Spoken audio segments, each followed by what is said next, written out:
Bionicle Adventures 5 Voyage of Fear. Written by Greg Farshtey. Introduction. Recorded by LordodtheTreeFrogs. Tahu, Toa Nuva Fire, was troubled. He stood, as he had for many hours, on the steep slope of the Mangai volcano. His eyes scanned the terrain below him, observing dozens of Matoran hard at work, but nowhere in the crowd did he spot the being he wished to see. The sun had risen and set twice since Toa had completed his last tale. It had been an amazing story of how 6 Toa Metru had risked great danger to save the Matoran from a terrible plot. Despite shocking betrayal and the tragic death of a great hero, they had succeeded in helping the residents of Metru Nui escape from the doomed city. Although his tale had revealed many secrets, it had left many more mysteries unsolved. When the Toa Metru left the city, they carried only 6 Matoran with them. These 6, like the rest of the city's population, had been rendered unconscious by the evil Makuta and placed inside silver spheres. Yet there were more than 6 Matoran on Metru Nui. How had they made their way to the island? And what had happened to all the rest who had lived in Metru Nui? The answers remained elusive because Toa had vanished. No Toa or Matoran had seen the village elder in days. After much debate, Tahu, Gali, and Pohatu had agreed to stay on guard against any threat, while Takanuva, Kopaka, Onua, and Liwa quietly searched the island. Tahu turned to see the Toa Nuva of water approaching. "Any word?" asked Gali. "None, and I do not like this," said Tahu. "Toa is the leader of my village. I should be out looking for him." "I understand. But of all Toa, the Matoran look to you for strength and inspiration. Seeing you nearby makes them feel secure. You know the others will do their very best. They will call if they need our aid." Kopaka's voice came from above and behind them. "I believe I have found our answer." Both Toa turned to see their friend traveling to greet them via ice bridge. Along with him came Turaga Nokama of Gakoro, Turaga Nuju of Kokoro, and Matoro, the villager who translated Nuju's peculiar language of grunts, whistles, and gestures. "There is no need for a search," Nokama said. "Vakama left to spend time alone with his thoughts. He is safe, and will return when his spirit is at peace once more." "Why would he leave without telling anyone?" demanded Tahu. "With your heart so full of questions, Tahu, would you have let him go?" Nokama asked. "He told myself and the others who fought beside him on Metru Nui. Now we are telling you, and asking that you respect how hard it has been for Vakama to relive the past through his tales. Give him his time." Nuju whistled and ran through a rapid series of hand gestures. Matoro nodded and said, "The Turaga says you have learned all you need to about Metru Nui. You should leave Vakama alone now." Gali shook her head. She looked directly at Nokama as she said, "No, we will not travel to the City of Legends with mysteries hanging like a cloud over our heads. I respect the grief Turaga Vakama must feel, but it is more than time that we knew all." Nokama had always been known for her wisdom. She knew it was pointless to argue with Gali, but she had seen how tired and weak telling his tales had left Vakama. There was only one answer. "Very well, Toa of Water," she said finally. "Gather your brothers, and I will tell you the next chapter of our story." That night, they assembled around a fire on the beach near Gakoro. 7 Toa, 5 Turaga, Matoro, and Holly, who now served as chronicler for the Matoran. They waited in silence for Nokama to speak. "You must remember what had gone before," the Turaga of Water began, her voice little more than a whisper. "Metru Nui had fallen, shattered by storm and earthquake. All the Matoran had been cast into a death-like sleep from which we could not awaken them. But we had managed to take 6 of them, still in their spheres, with the intent to go back for the rest in the future. Matau had been able to strap the spheres to the underside of a Vaki transport vehicle, making it seaworthy. Now we sailed through a crack in the Great Barrier, leaving Metru Nui behind in a desperate search for a place of safety for all the Matoran. But where we were going and what dangers we would face along the way, no one could say. Chapter 1. Narrated by Ungoroth. I hate this, muttered Anua. I really do. The Toa Metru of stone looked around. The other Toa were spread out on their makeshift boat, keeping an eye out for trouble. Matau was in the cockpit, struggling to keep the modified Vaki transport on course. All of them were too busy to take notice of his complaint. I said, he began, more loudly. We heard, replied Nuju, Toa of Ice. Other than the fact that we are sailing through a narrow tunnel in a vehicle not designed for travel by water, which could sink at any moment, what is bothering you? Anua gestured at the other Toa. This, all of this. Our city is in danger, the Matoran are imprisoned, and we are running away. Nuju shook his head. Our city is shattered, Nonua, possibly beyond repair. We are doing the only thing we can do, trying to find a place for the Matoran to begin again. And that's another thing, grumbled Anua. Vakama says, sail through the Great Barrier, and off we go. We don't even know where we're going. We are sailing to someplace far from Metru Nui, filled with new challenges and a new chance at life, answered Nuju. The way will be long and filled with danger. We may not all survive to walk the surface of that land. How do you know?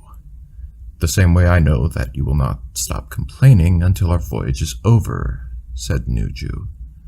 I know everything. Matau turned the wheel sharply to keep the transport from slamming into a rock wall.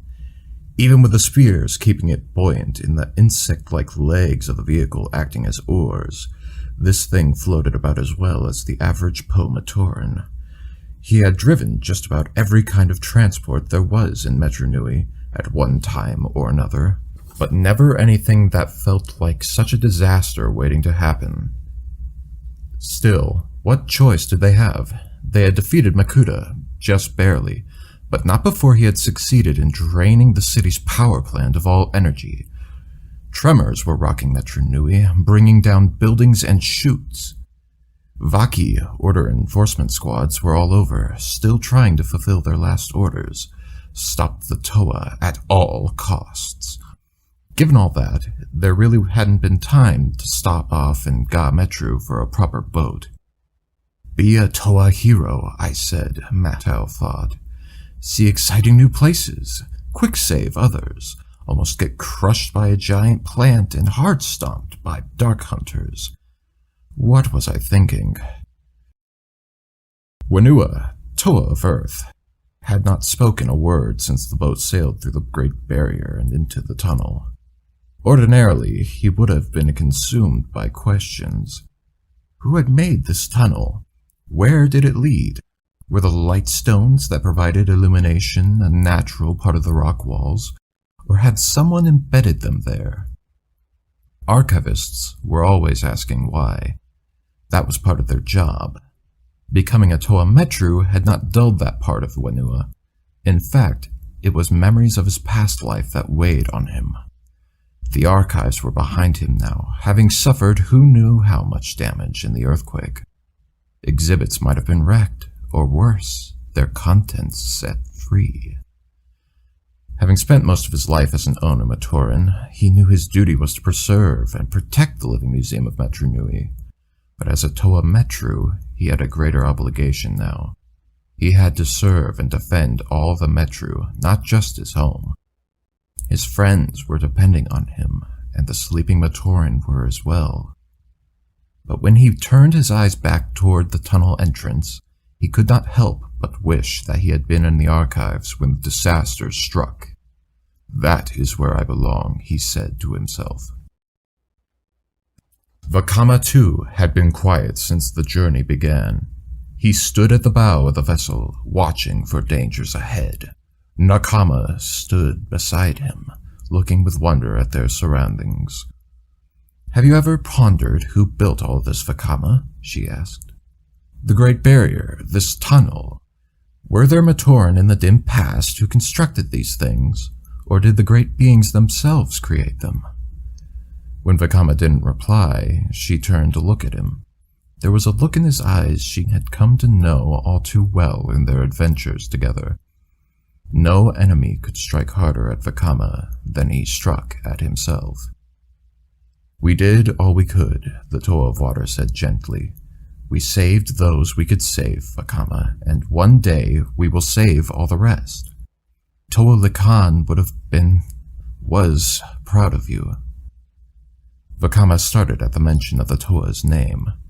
Likan had been a hero of Metru Nui when these 6 had been simple Matoran. Betrayed and ambushed, he had sacrificed his Toa power to bring 6 Toa Metru into being. As a Turaga, he had aided them in their fight against Makuta. But it was his final memory of Likan which pained him the most. The noble figure taking a bolt of darkness meant for Vakama and perishing. "You're right, of course, Nakama, but I keep thinking Likan would have found a way to save the city from this cataclysm." "He did," Nakama replied. "He found us. Remember what he said? Save the heart of the city. He knew the buildings and chutes and statues were not what mattered. It's the Matoran who gave life to Metru Nui, and the Matoran we must fight to save." Nakama placed a hand on his arm and smiled. "Any Gamatoran can tell you that you cannot sail a boat if you are looking behind all the time. You have to look ahead." "Then let's do that," said Vakama, "starting with this battered Vaki transport. It needs a name." He picked up his mask-making tool and swiftly seared a series of Matoran letters on the side of the craft. When he was done, Nakama leaned over his shoulder to see what he had written. It was one simple word: Likan. The voyage of the Likan had followed a pretty straight and level course so far. The tunnel widened as the Toa traveled further along. With no turnoffs, there was no way to go astray. But all that was about to change. Matau slowed the boat to a crawl. Up ahead, the tunnel forked. Both passages looked the same to him. Dark, creepy, and about as inviting as the thought of being stranded in a broken chute with Nuju. "Which way?" the Toa of Air asked no one in particular. Nakama looked at Vakama. He was straining, but his visions of the future did not come on command. They appeared at random, and he wasn't seeing anything now. "I don't know," he answered. "I'm not getting a feeling about either direction." "Too bad there are no carving signs saying, 'This way to safe spot,'" said Matau. "I say we go left." "Why?" "Because we hardly ever go left," Matau answered, already turning the craft. That is the most ridiculous reason to choose a future path I have ever heard," snapped Nuju. "The course of our mission is being decided by the Toa of Air's desire for variety." "I say left," Matau repeated, smiling. The transport edged into the left passage. It was not even halfway through the tunnel mouth when the liquid protodermis all around began to bubble. The temperature shot up in a split second. Anawa glanced over the side and saw that the transport was starting to melt. He didn't even want to think about what might be happening to the Matoran spheres. "Back up!" he shouted. "Get us out of here!" Up ahead, something breached the waves with a powerful roar. The Toa Metru got a glimpse of bright green eyes, a massive body, a mouth large enough to swallow the transport whole, and skin that radiated intense heat. Then the creature crashed back beneath the boiling liquid. "Right, I definitely say right," Matau muttered, throwing the craft into reverse. Once it was out of the passage, he turned so hard he almost split the craft in two and shot into the other tunnel. "What was that?" asked Nuju, more stunned than he wanted to admit. "An illusion?" suggested Nakama. "Something to make us turn back?" Onawa shook his head. "The damage to the transport is real. My guess is the rest was real as well." "We'll take turns as look at them," said Vakama. "If there are things like that in here, we will need to be on our guard." Nakama signaled to Matau to stop the craft. "I am going to check on the condition of the spheres. If they start to leak..." She didn't need to finish her thought. If the spheres leaked, the Matoran inside could drown. She leaped over the side and into the liquid protodermis. It was warmer than she expected, far more than the ocean around Metru Nui had been. It was also surprisingly clear, almost like the purified protodermis that flowed through God Metru. She swam around the bottom of the transport, checking over each of the spheres. Apparently, they were well made, because it did not look like immersion in the boiling protodermis had done much harm. One of the transport's legs had almost melted clean through, and would need repairs. Nakama was just about to go back to the surface when her eyes caught something gleaming on the tunnel bottom. She dove down for a closer look. It was a Rahi, quite dead, but not like anything she had seen before.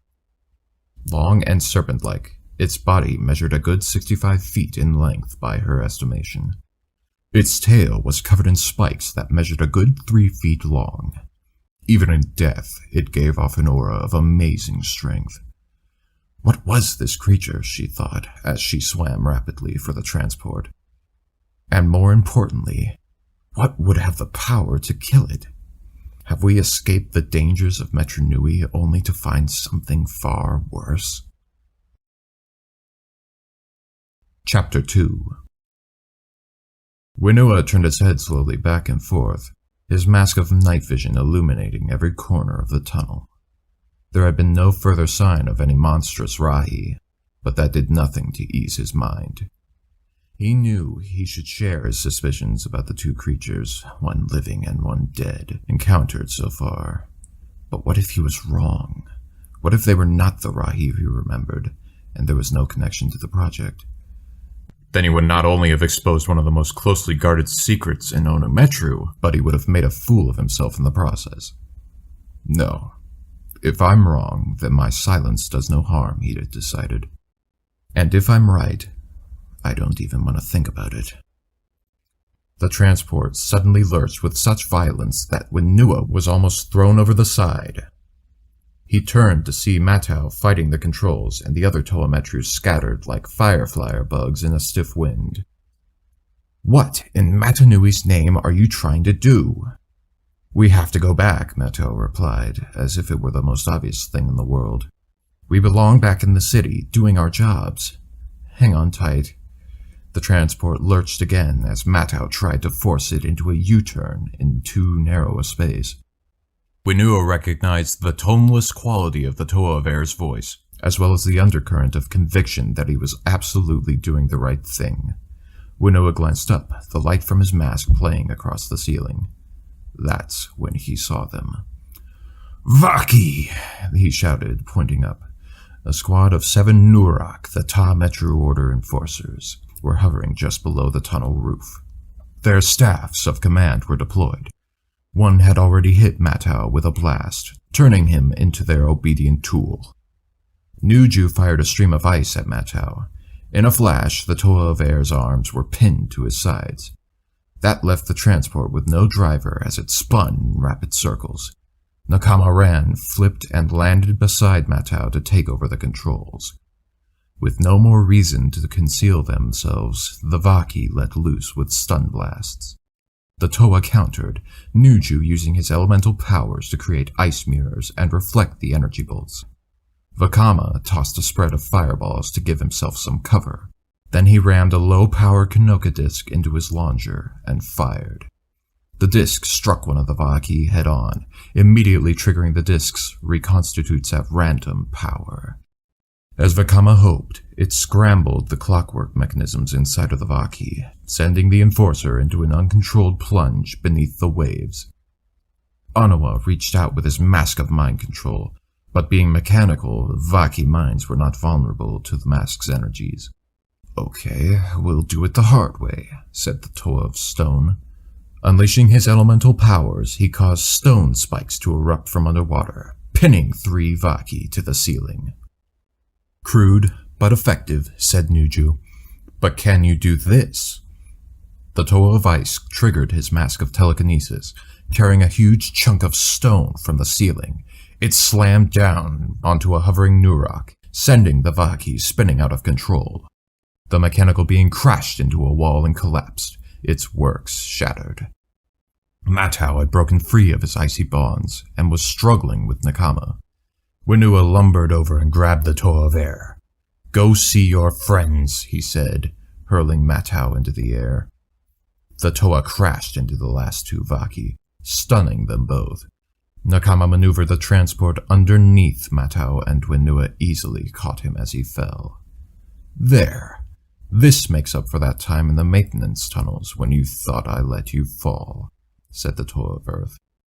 Then he turned to the other Toa and said, "Any idea what we do with the junior Vaki here?"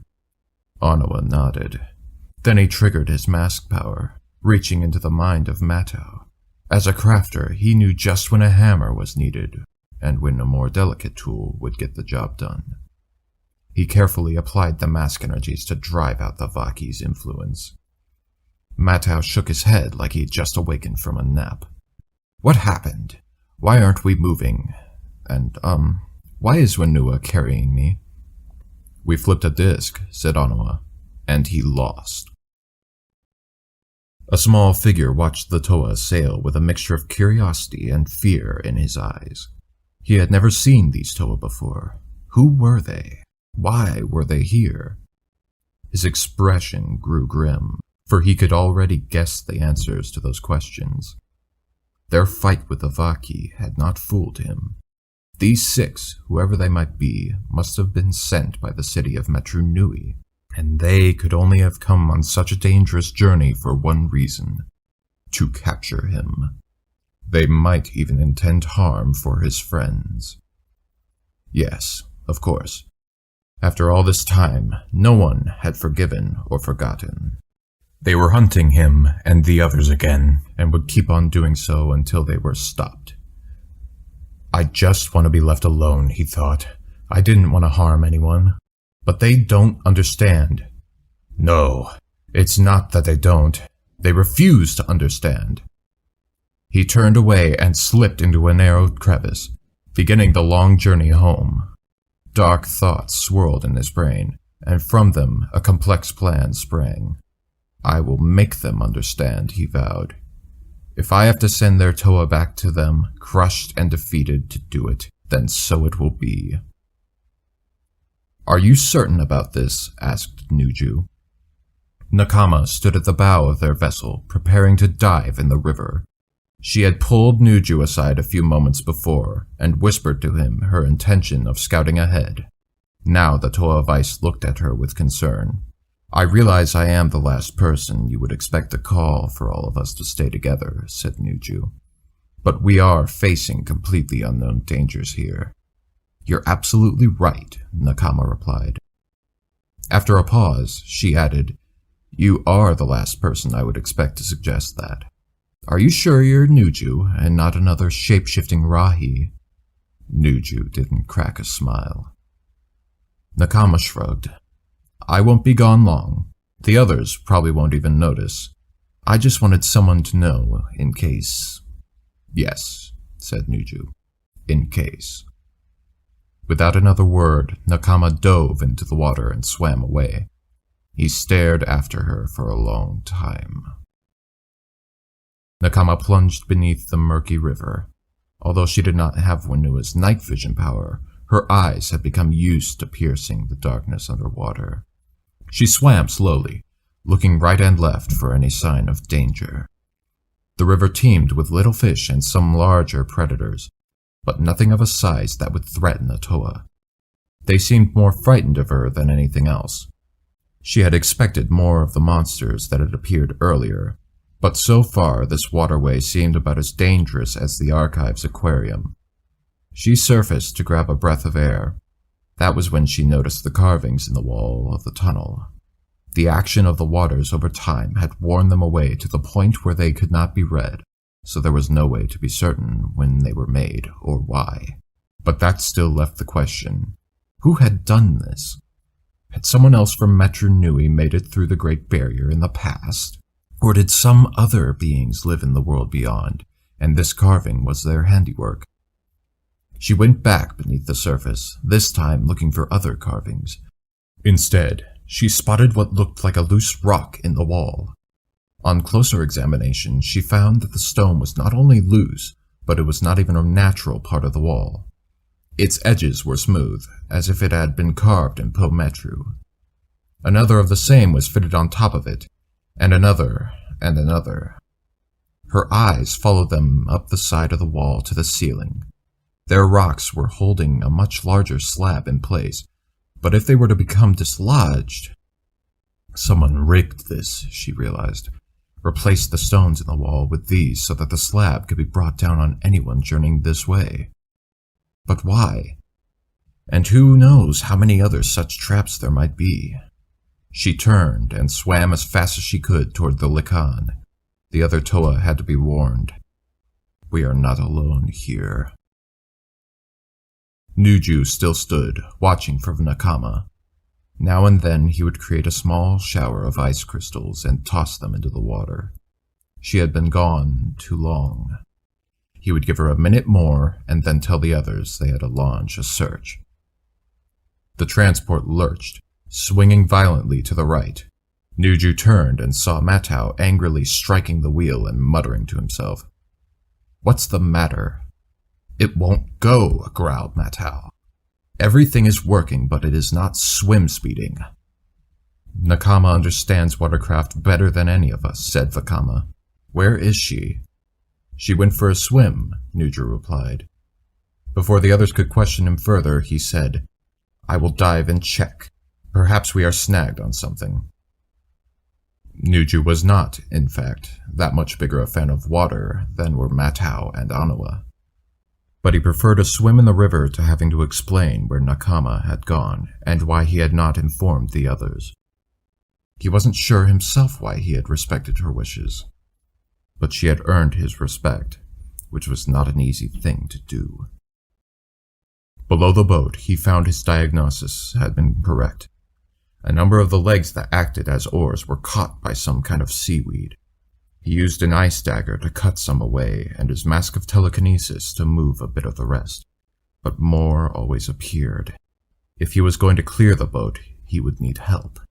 He kicked hard to propel himself to the surface, only to find that he wasn't moving up, but down. The seaweed had wrapped itself around his legs and torso and was dragging him toward the bottom. He tried to aim his crystal spikes to freeze the vegetation, only to have his arms pinned to his sides by the growth. Before he could react, a stray strand had yanked off his mask. Weakness flooded his limbs as the mask of power drifted to the bottom. Now he could see his final destination more clearly, and the sight puzzled him. He knew his mind was cloudy due to the absence of the mask, but he could have sworn seaweed was a plant. Since when did it have huge jaws filled with knife-sharp teeth, gaping wide to devour a Toa? "Since now," he said to himself, "and weak as I am, there is no way I can stop it." Chapter 3, and recorded by Joseph Barberi. Vakama watched the water with worried eyes. Nuju had been down there too long, and Nakama was still not back. If something was waiting down below, going in to rescue the Toa of Ice might just lead to another Toa's disappearance. But the alternative was to stand and do nothing, something Vakama refused to do. He knew all too well the consequences of inaction in the face of danger. The Toa of Fire had made up his mind to dive. When the vessel suddenly shot forward, his first reaction was relief. Nuju had obviously been successful. and would be surfacing at any moment. This feeling faded in a hurry when he realized the boat was moving much too fast. "Martel, slow down!" he shouted. The tower of air shook his head frantically. "I can't. It's not the transport that's quick floating, it's the current." A glance behind confirmed Martel's statement. The liquid protodermis flowing through the channel was now a raging torrent, propelling the transport along. Onewa and Whenua hung on as the boat careened off the walls. Vakama fought to keep his balance as he made his way to the cockpit. "Use your power," he told Matau. "See if you can slow us down." Matau leapt onto the bow of the vessel and used his tower energies to call forth a windstorm. Gusts howled in the confined space, trying to force the boat back, even as the current thrust it forward. Finally, the transport came to a halt, pinned between the two powerful forces. It was a stalemate that could not last. Vakama barely heard Onewa shouting something over the roar of wind and wave. He turned to see the seals on the ship giving way, and the outer shell fragmenting. Much more of this and there will be no transport left. It never came to that. Matau staggered from the effort of maintaining the storm. The winds died down, and the vessel began flying through the tunnel again. Vakama jumped into the cockpit and took the wheel. "Onewa, grab Matau!" he barked. "Whenua, I need you to..." The Toa of Earth wasn't listening. The archivist in him was looking with wonder at the river, whose current carried the boat along as if it was a toy. "It's incredible," he muttered. "The world never ceases to amaze me." Vakama buzzed Wenua's mask with a lukewarm firebolt. "That's what you think," snapped the Toa of Fire. "It's gonna cease in about 3 seconds if we don't think of something." Whenua turned. Looming before the transport was a massive whirlpool, more than large enough to swallow the boat and all its passengers. The Lacan was dead on course for destruction. Nokama had almost made it back to the transport when the current hit her. Being a native of Metru, she had dealt with sudden undertow and freak tidal surges before. Before we could carry her too far, she dug her hydroblades into the rock walls to halt her progress. She was safe, but helpless to stop the Lacan as it flashed past her. The Toa of Water was not ready to give up. She focused her elemental energies on the river, trying to force the current to reverse, or at least slow enough that the others would be alright. But the current was too powerful, and the transport already too far away for her to draw it back. "This is like trying to empty the Silver Sea with a test tube," she thought. "I shall be able to master any natural tide. But what if this isn't natural? What if the same beings who rigged the traps up ahead are responsible for this too?" Her thoughts were interrupted by a flash of white off to her right. It was followed by a wave of bitter cold that sent shivers through her frame. Either one by itself would have meant nothing, but together they made her instincts scream, "Nuju!" The current was too strong to swim against. Nokama pulled one of her hydroblades free and dug it back into the wall, then did the same with the other. It meant pulling herself along at a painfully slow pace. At one point, her hand slipped from her toa tool and the current slammed her into the wall. She fought to stay conscious and hang on to the other blade. Letting go would meant being swept away. Now a white object was shooting toward her through the water, followed swiftly by another. She couldn't tell what they were. She reached out as the first came near, grabbing it. It was Nuju's mask of power! Now the larger object had almost reached her. With both hands full, she threw her body out at a 90-degree angle from the wall, and scissored her legs to catch Nuju. His speed through the water threw her off balance, and both Toa collided hard with the wall. Nokama winced as her right arm was wrenched. It took everything she had to not lose her grip and doom them both. Without his mask, Nuju was so much dead weight. Nokama strained until she could fit the kanoe back on the Toa of ice. Nuju's eyes glowed brighter, and he immediately grasped the situation. He grabbed one of the hydroblades, and used his power to create a shell of ice around the two Toa. "This will not last long," Nuju said. He coughed up some of the river water. Nokama gestured at the strands of seaweed still wrapped up around Nuju's arms. "What is that?" "One of the river creatures wanted a cold meal," he replied. The current changed its mind. "Where are the others?" Nokama shook her head. "Nuju, they're gone. I saw the transport go by, but I couldn't. Nuju put an arm around her. Do not fear, Nokama. We will find them, if they still exist to be found, he added to himself. I've had enough, said Onawa. We were branded criminals, captured, imprisoned. We saw our friends taken by the Makuta, and our city damaged beyond repair. Now we're about to lose our lives, and the lives of the only 6 Matoran we could save. He turned to Whenua. It stops now, and you are going to stop it. Wenua's eyes were fixed on the whirlpool. Despite Vakama's best efforts in the cockpit, the transport was still headed right for it. What are you talking about? Just listen, said Onawa. I have a plan. Vakama had given up on hoping to avoid the whirlpool. Now he was trying to calculate the best way to ride with it and minimise the damage to the transport and Matoran spheres.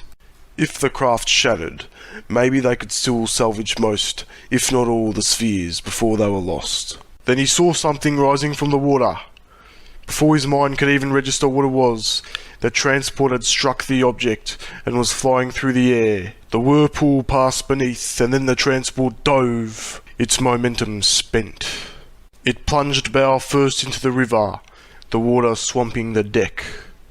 The craft came close to capsizing, before righting itself and bobbing back to surface. What in Metru Nui's name just happened? Said Vakama. It was too surprised to even notice the current had calmed, and the boat was no longer rocketing forward. I did, Whenua answered, smiling broadly. We did, corrected Onawa. A little tower power, an instant earth ramp, and up and over we went, said Whenua. My idea, of course, broke in Onawa. The hard part was explaining the plan in time to make it work. So, he gently tapped the great mask of mind control he wore. You used the mask, said Vakama, hardly able to believe it. You were directing his actions. His tower power, my mind, replied Onawa. An unbeatable combination. By the way, Whenua, your brain is as cluttered as your archives. How do you manage to think? I don't know, laughed Whenua. I guess I'm just used to having more than one thought at a time, Carver. You should try it. Then we're safe. For now, said Vakama, not sounding as if he believed his own words. We have to go back for Nokama and Nuju. Onawa glanced behind and shook his head. No, we don't! Look! In the distance, Nokama was heading their way, using her hydro blades to pull her along. Above her, Nuju travelled via an ice bridge, created with his tower power. Both looked exhausted, but unharmed. They reached the Lacan at the same time. Mattel looked on, frowning as Nuju helped Nokama onto the deck. It's good to see you both, said Vakama. But how did you avoid the whirlpool? Nokama looked at the tower of fire as if he had lost his senses. What's whirlpool? Vakama rushed to the stern of the vessel. Sure enough, the waters were dead calm. There was no sign the maelstrom had ever been there. But it had been real, and so had the rushing water. The damage to the boat proved that. He crouched down and stared into the water. The current had slowed, and the whirlpool vanished just moments after the Lacan would have been lost. Almost as if someone was controlling them. Someone who wasn't close enough to see what happened, he thought. Once they thought we had vanished into the whirlpool, there was no reason to continue it. He turned back to the others. Someone tried very hard to kill us. Now that someone thinks we're all dead. Whenua and Mattel looked surprised. Onawa shrugged, no longer able to be shocked by anything that happened to the Toa Metru. Nokama and Nuju nodded in agreement. So what do we do about a fire spitter? Asked the Toa of Stone. That's simple, answered Vakama, rising to his feet. We're going to die. The Lacan drifted aimlessly down the river. No Toa sat at the controls to keep it on course, nor was there anyone keeping watch for threats. In fact, there was no sign of life anywhere on the vessel. To an observer, it would have appeared that there had been a great struggle on board. One of Mattel's arrow slices was embedded in the cockpit. Other parts of the craft were scarred by heat and ice blasts. The story was there for anyone to read.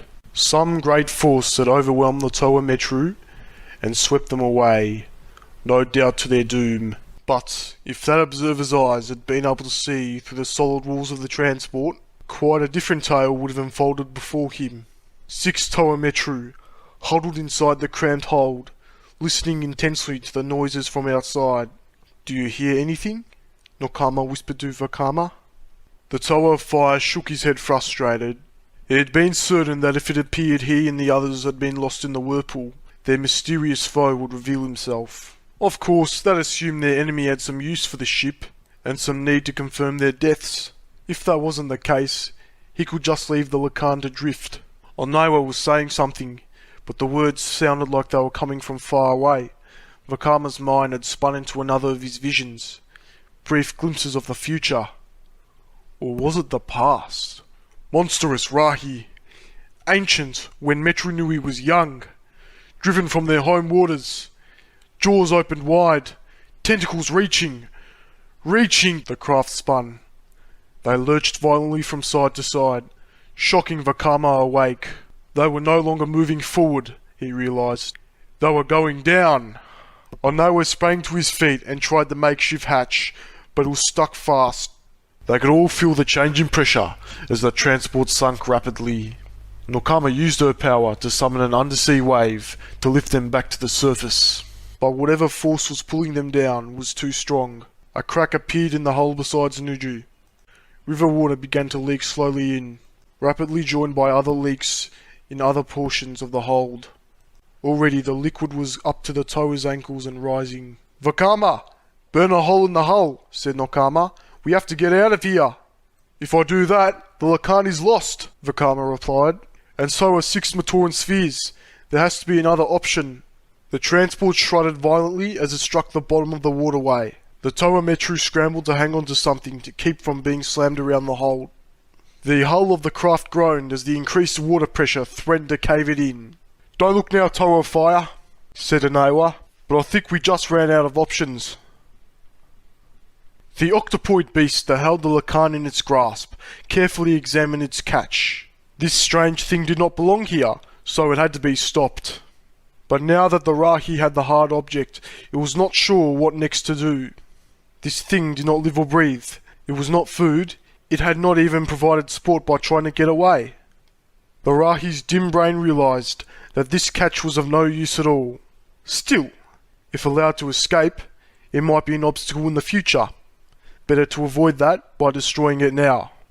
The creature's tentacles began to squeeze the Lacan, with enough force to shatter the ship to splinters. Chapter 4. Reading by ShadowCaber. Mavra stepped into the vast cavern, feeling a mixture of satisfaction and sadness. Given the choice, he would have preferred to simply scare those intruders away rather than harm them. But he knew enough about Toa to know they never gave up, not even in the face of overwhelming force. Certainly Toa Likan had never flinched before any threat. Strange that he hadn't been among these strangers. Still, it was good to know that his inventive genius had not deserted him after all these years. The whirlpool had worked perfectly. Of course, he hadn't waited to see the intruder's boat wrecked by it. There would have been no joy in that. For a moment, Mavra was lost in his memories. He could remember long days spent in the archives, talking with Nuparu about their newest ideas for inventions. Nuparu was determined to one day perfect a new mode of transport to replace chutes, if only to knock the Matoran down a few pegs. For his part, Mavra had simply wanted to better understand the Rahi. It frustrated him that so many of the creatures had to be kept in stasis in the archives, where little could be learned from them. How could a researcher study the behavior patterns of creatures who were always asleep? Sometimes he had fantasized about smashing open the stasis tubes just to see one of those magnificent Rahi move again. Mavra jumped as a great serpent-like creature snaked down from a stalactite and brushed against him. The Rahi was on its way to the water, a trip that would take some time given that the beast was over 40 feet long from head to tail. "Mustn't scare me like that," Mavra said gently. "I might have thought it was another Toa, come to bring us all back." The Matoran turned as 2 mechanized beasts entered from side passages. They took no notice of him, but instead took positions on either side of the serpent. They would make sure it got to the pool without incident and without being observed by any intruders. Where one group of Toa had come, more might follow. Mavra walked across the cave and stood at the edge of the vast pool. Beneath its calm surface lived countless creatures, remnants of an age long before Metru Nui. Powerful, unpredictable, dangerous beyond measure. They were still Mavra's only friends in this desolate place, and no one would take them away from him. One of those friends was busy at the moment, trying to crack open the Lekon. The octopoid Rahi had found the Vaki transport a tougher target than it expected, but it was only a matter of seconds before the hull gave way. Suddenly, the transport began to glow red. An intense shock of searing heat forced the Rahi to let go, allowing the craft to bob back up to the surface. Slowly, the glow faded. A few moments later, the hatch opened and the Toa Metru emerged from the deck. Vakama stumbled and almost fell before Nokama caught him. "Take it easy," she said. "That was the hardest stunt I have ever had to pull," said Vakama. "So much heat without flame? But it worked." "I wonder what it was that strong pulled us down," asked Matau. "And where is it now?" A massive tentacle erupted out of the water, wrapping itself around Matau and hauling him off the transport. "When will I quick learn to stop asking stupid questions?" shouted the Toa of Air, just before he disappeared beneath the waves. As one, the Toa Metru dove in after him. A swipe of a tentacle sent Nuju flying through the water. A second tentacle grabbed Vakama. Nokama turned to rescue the Toa of Fire, but he waved her off. In a moment she saw why, or rather, she didn't see. Triggering the power of the Mask of Concealment, Vakama faded from view. The Rahi was puzzled. It could feel something in its grip, but could not see anything. Its grip slackened just enough for Vakama to slip through, reappearing beside Onawa. Matau was in bad shape. He hadn't been able to grab a breath of air before being pulled under and was rapidly drowning. Worse, the Rahi had started to swim away with its prey. Onawa glanced at Whenua, who nodded. Then both unleashed their elemental power, forming hands of earth and stone that reached up from the bottom to grab the creature. Nuju rocketed forward, using both his elemental and mask energies. Bolts of ice and stone hurled telekinetically battered the beast. Stunned, it let go of Matau. Nokama caught him and rushed him to the surface. Onawa and Whenua released the struggling Rahi, and the creature swam away. Vakama gestured urgently for the Toa to head back to the transport. They were still climbing aboard when the Toa of Fire shouted, "Matau, we need to go now!" Nokama and Matau looked at him, surprised, but the Toa of Air could tell this was no time to argue. He leapt into the cockpit and started the craft moving forward. "We are going after the beast," Nuju said to Vakama. It wasn't a question. "Yes, we are," the Toa of Fire replied. "It's time we became the hunters." From a hiding place nearby, 6 pairs of audio receptors recorded Vakama's words. 6 pairs of optical sensors studied the Toa Metru, their strengths, their weaknesses, and their current condition. Complex clockwork mechanisms began to analyze, evaluate, and plan the ideal time to strike. One of the 6 beings turned away, and began the trek back home. In any conflict, defeat was an option. Logic dictated that the information gathered should therefore be relayed to others for future use if necessary. This unit would return to Mavra and do just that while the others pursued and apprehended the intruders. Had these beings possessed muscles, they would have felt them tense in anticipation of the conflict to come. If blood coursed through their veins, it would have flowed that much faster at the thought of battle after so many years of inactivity. But instead, they could only stare at the Toa with cold calculation. There would be no anger or hatred in their attack, just pure, precise, efficient destruction. Nuju stood at the bow of the ship. The telescopic lens built into his mask of power was focused on the wake of the octopoid beast. Nokama stood beside him, prepared to continue the pursuit underwater if the creature chose to dive. Near the cockpit, Vakama and Onawa strategized. Despite their disagreements, the two Toa had developed a grudging respect for each other. If Vakama still had his moments of doubt, and Onawa still thought with his mouth too often, they remained the best tacticians among the Toa. Whenua had been invited to join their council, but had refused, preferring to keep to himself. All of the Toa turned at Nuju's cry. The river had opened up into a vast waterway, even wider than the Toa Metru sculpture fields. The Rahi they were chasing had vanished into the depths, but no one even noticed. Their eyes were on the dozens of monsters breaching the surface and bellowing their anger at the Lekon. Nokama had lived by the Silver Sea all her life, Between her explorations underwater and her visits to the archives, she had seen every kind of aquatic creature in existence. Or so she had believed. But never had she seen anything like this in the flesh. Before her startled eyes, serpents almost as long as the Colosseum was high reared up out of the water. Bizarre creatures looking like oversized sea slugs slithered along the rocky coastline. Massive fish leaped high in the air, lightning bolts lancing from their razor-sharp fins. The sight of so many previously unknown Rahi was beautiful, in a way, but it was a savage beauty. To the right, a reptilian creature rose out of the water, with a Tarakava squirming in its huge jaws. On the left, a Rahi much like the one the Lekon had been chasing struggled helplessly in the grasp of two gigantic crab-like creatures. "This is amazing," Nokama said softly.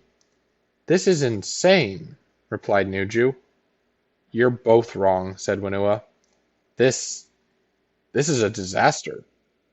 "Maybe we should quiet sneak away before they decide we are fish food," offered Matau. Vakama shook his head. "No, we have nothing to turn back to. Only a dark and dead city, filled with sleeping Matoran who are counting on us to find them a haven. If that means crossing these waters, then that is what we will do." "I hate to say it, Firespitter, but you're making a lot of sense," said Anawa. "Why do you hate to say it?" "Ruins my image," said the Toa of Stone.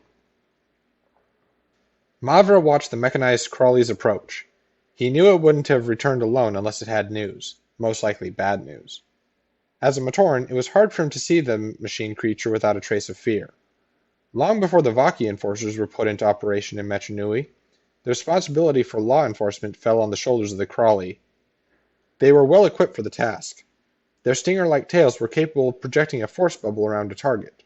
Once inside, the target was rapidly drained of energy, all of which was fed back into the crawly. This left whoever the crawly had captured far too weak to cause any trouble. That, as it turned out, was the problem. The point had been to get Matoran troublemakers, or those who walked off the job, back to work as soon as possible. The crawly left them so weak and dizzy that they couldn't work for days. It was finally decided that they had to be shut down and replaced. Saying that and doing it proved to be two very different things. To this day, no one was sure how much self-awareness the crawly might possess, but they certainly resisted being turned off and scrapped. The Matoran were successful with a few of them, but most fought back hard.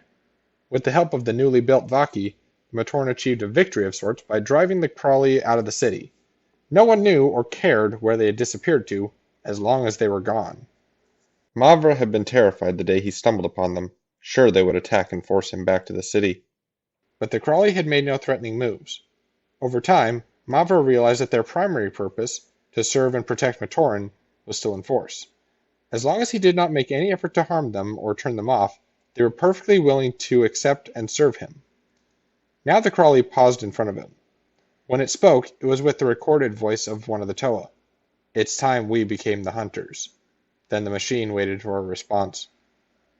Mavra hesitated. He had tried to destroy these Toa and had been sure he succeeded. If they still lived, then it must be Metru Nui's will that they do so. Mavra wondered if it was a sign. Perhaps if he explained to the Toa why he was here, and why he had to stay, they would understand. Then they could return to Metru Nui and inform Tragaduma to call off the search. "Return," Mavra ordered the crawly. "Capture the 6 Toa, and bring them back here alive." The crawly simply stared, as if it had not understood anything that was said. Mavra knew the creature was just being willful and stubborn. "Alive," he repeated firmly. "Unharmed. That is a direct command. Now go." The crawly turned and departed.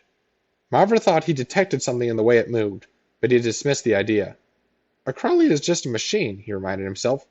It can't feel disappointment. Can it? Unfortunately, not everything shared Mavra's newfound desire for the Toa's safety. The Lekon had made it about halfway across the lake before attracting the attention of the local wildlife. Now the beasts were shoving each other aside in a race to see who would get to devour the craft and occupants first. The Toa had acquired one ally, a massive tentacled whale that was now running interference for them. Anoa's mask of mind control had worked on Rahi before, and this one had just enough of a mind to give him something to manipulate. Unfortunately, it meant the Toa of Stone could do nothing else to help defend the vessel, but the others did their best to pick up the slack. A horned serpent wrapped itself around the hull of the boat, Its head swung up over the side of the deck, hissing at Nuju and baring its vicious fangs. The Toa of Ice muttered, "No, I don't think so," and sent twin frigid blasts from his crystal spikes. Frozen solid, the serpent sank back to the bottom like a stone. On the other side of the vessel, entire schools of fish were launching themselves out of the water at the Lekon. Matau had been using his elemental wind power to blow them away, until an inspiration struck him. Using the power of his mask of illusion, he transformed himself into a huge shark-like beast with 3 sets of jaws. Frightened, the schools dove back underwater, with the exception of one fish who landed on the deck. Matau glanced down at it. He had never been fond of marine life, and this was a particularly ugly specimen. Has the same happy smile as Makuta, he thought. Just what the world needs. A Makuta fish. Vakama was everywhere at once. Sea creatures, no matter how large, hated fire, and he had been able to drive away some of the more monstrous specimens. Those he could not stop were being battered by waves or grabbed by the sea bottom thanks to the powers of Nokama and Whenua. It seemed like the Toa might make it through, although Vakama wondered how they would ever be able to make a second trip this way with all the sleeping Matoran in tow. A huge wave swamped the vessel, almost washing Vakama into the lake. When it subsided, all the Toa could feel that something was wrong. The craft was still afloat, but now listing badly to one side. "One of the spheres," Nokama said. "They must have taken one of the spheres. I have to go down there and—" "No!" Nuju grabbed her and kept her from diving. "I let you go once. Not this time. You would not last more than a few seconds among these creatures, and you know it. If one of the spheres has been lost, we will recover it when?" Nokama demanded. "Before or after some sea monster has dined on it?" "I know how you feel," said Whenua, as he caused chunks of the seafloor to pelt an oncoming Rahi. "Believe me, but we are almost to the other side of the lake. Once back in the tunnel, the creatures can only come at us one at a time. One Toa can hold them off while the rest of us—" "That will be too late," said Nokama, wrenching free of Nuju's grasp. She raced to the edge of the deck. Vakama saw her and moved just as quickly himself. He threw up a wall of flame around the transport, cutting off the Rahi from approaching and Nokama from leaving. She turned on him and raged. "Vakama, why?" "We may have lost a friend," said the Toa of Fire, "but I won't stand by while we lose another." Before Nokama could answer, she was suddenly lifted off her feet and into the air. Vakama looked at Nuju, thinking it was the mask of telekinesis at work, but the Toa of Ice was as surprised as anyone. That was when Matau noticed the energy bubble around Nokama. He struggled to see through the flames, finally spotting what he feared to find, but knew had to be there. "Crawley!" he shouted. "They have Nokama!" "Whenua, you and Onwa keep the Rahi at bay," ordered Vakama. "Nuju, Matau, and I will save Nokama." But Matau was already gone, encased in a Crawley bubble and being spirited away. Nuju created an ice barrier to try and impede the bubble's progress, but a boulder hurled by the Crawley weakened it badly. When Matau's prison struck it, the wall crumbled into the water. Now the Crawley attacked in earnest, keeping the Toa off balance with a barrage of stones and energy bubbles. Anna was the next to be captured, causing the Rahi he had mastered to dive beneath the waves and disappear. The Toa fought valiantly, but attacked on 2 fronts and worn down with fatigue, they could not hold their own. Nuju had a perfectly aimed ice blast ready for a Crawley when one of the Rahi rammed the transport, knocking him off his feet. The next instant, he was inside a Crawley bubble and could feel his energy being drained away. Vakama and Whenua held out for a little longer, but eventually they too fell to the Crawley. Vakama screamed with anger and frustration as he saw the now abandoned transport drifting toward the tunnel, still carrying his precious cargo. Then the hunger of the Crawley for energy took its toll. Vakama's mind fell into a pool of darkness as unconsciousness claimed them all. Chapter 5. Recording by Trajan Ehm. Nuju had not expected to awaken. If he ever did see the light again, he assumed it would be from the inside of a cell, or at least with the Toa in chains. But the reality proved to be very different. The first thing he saw when his eyes opened was the ceiling of a vast cavern. It was warm here, as if molten protodermis flowed underground to provide heat, in the way it did in Metru Nui homes. He glanced around, trying not to move his head and give away that he was awake. He could see the other Toa, some stirring, some still unconscious. They were all lying on a comfortable bed of dried seaweed. He might have thought the whole thing was a bad dream, if not for the presence of 3 crawly, obviously standing guard. Realizing they could not be fooled, he sat up.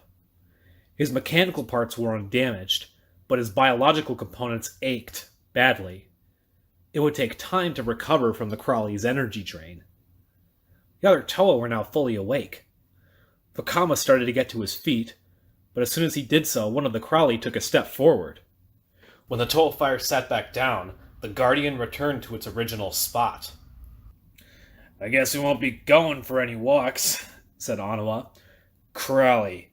I never expected to see those junk heaps again." "I say, as soon as we are back to full strength, we make a run for the water and try and find the transport," said Nakama. "I didn't like those things when they patrolled Metru Nui. I like them even less here." Vakama looked around.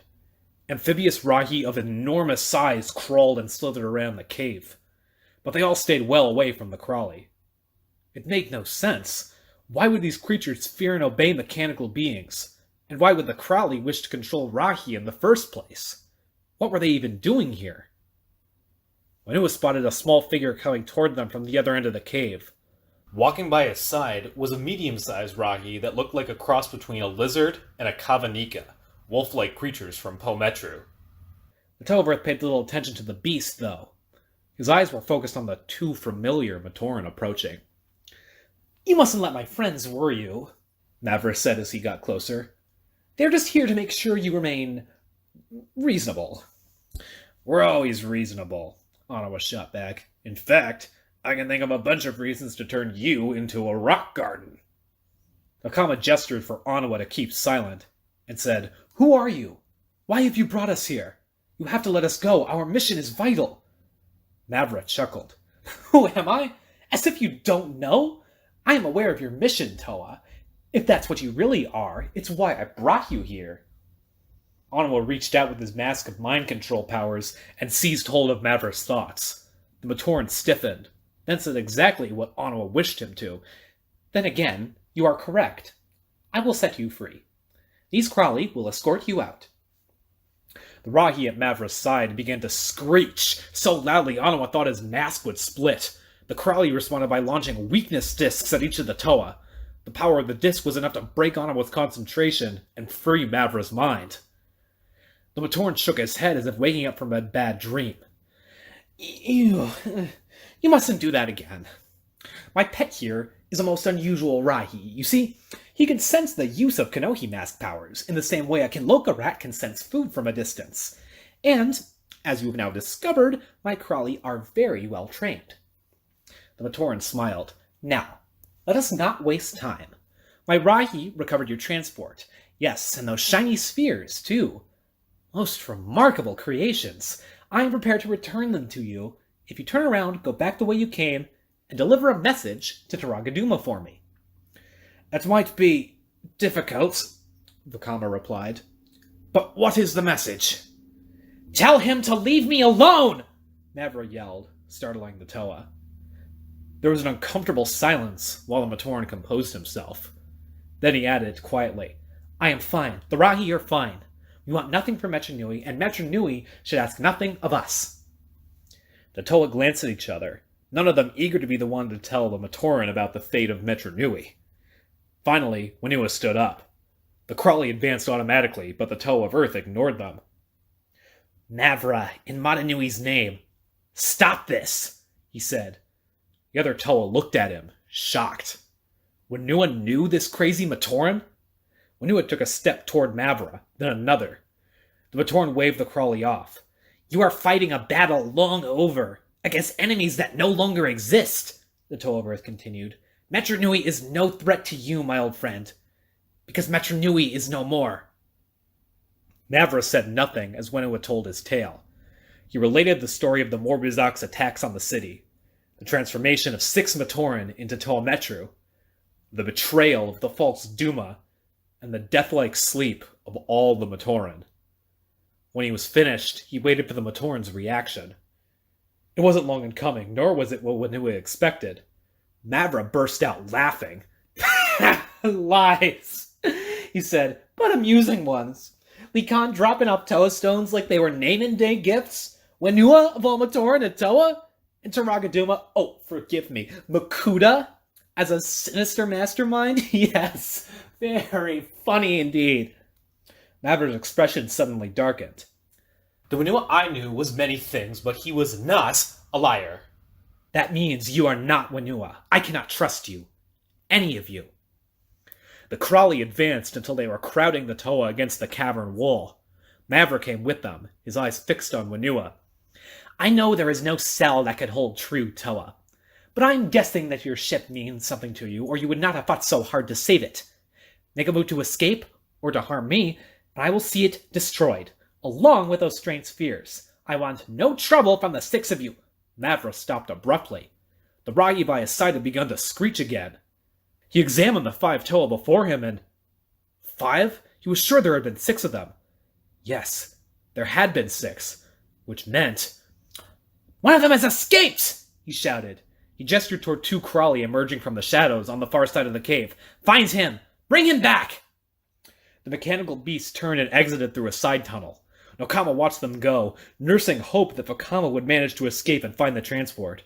His mask of concealment had allowed him to fade from view while Mavra was talking. The Matoran had been so upset he never noticed the shadow Vakama still cast, even while invisible.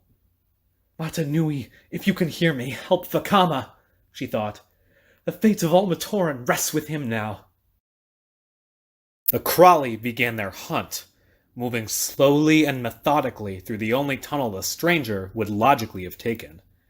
His invisibility was, at best, an annoyance to them. Their more sophisticated sensors would surely be able to track him. Still, it was more than their absolute confidence in victory that added an intangible sense of excitement to this pursuit. It was something very simple, yet with potentially horrific consequences for the Toa of Fire. Mavra had not said this one needed to be brought back alive. Vakama moved as quickly as he could. The problem with invisibility, he had discovered, was that he could not see himself either. It was no easy trick to run when he couldn't see his feet. He could hear the heavy footsteps of the Crawley behind him. He had no idea if they would be able to see him or not, but he was willing to gamble on the power of his Kanohi mask. Vakama had only one Kanoka disc left, a freeze disc of fairly substantial power. A plan started to form in his mind. One disc would be more than enough, if he used it correctly. He raced on, fitting the Kanoka in his launcher. Once he found the right spot for an ambush, the Crawley were in for a big surprise. Matau eyed the Crawley guarding them.